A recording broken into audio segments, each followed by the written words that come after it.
now know what to do. Yeah, that's great. Thank you. And I think a few people on the call will know how passionate I am about data and how important data is in this space. So it's really exciting to be able to have this conversation with you and weave some of that into the session today. So we are here talking about allyship, but what is allyship? I think most people may have an idea of what allyship is, but what would you define allyship as, Betsy?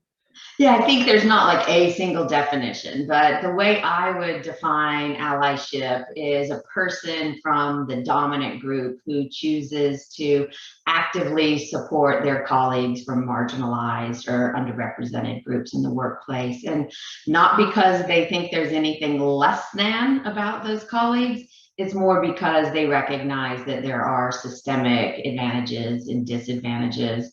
And so an ally's focus is really on fixing the workplace rather than fixing individuals, trying to coach them into being something they're not in order to fit into the workplace. And in order to do that, you really have to be guided by the perspective of the allies that you're representing. You can't go into it just operating off your assumptions. And so I guess just to sum it up, I would say that being an ally is largely just showing up in the moment to shine a light on and disrupt the dynamics that contribute to inequality in the workplace.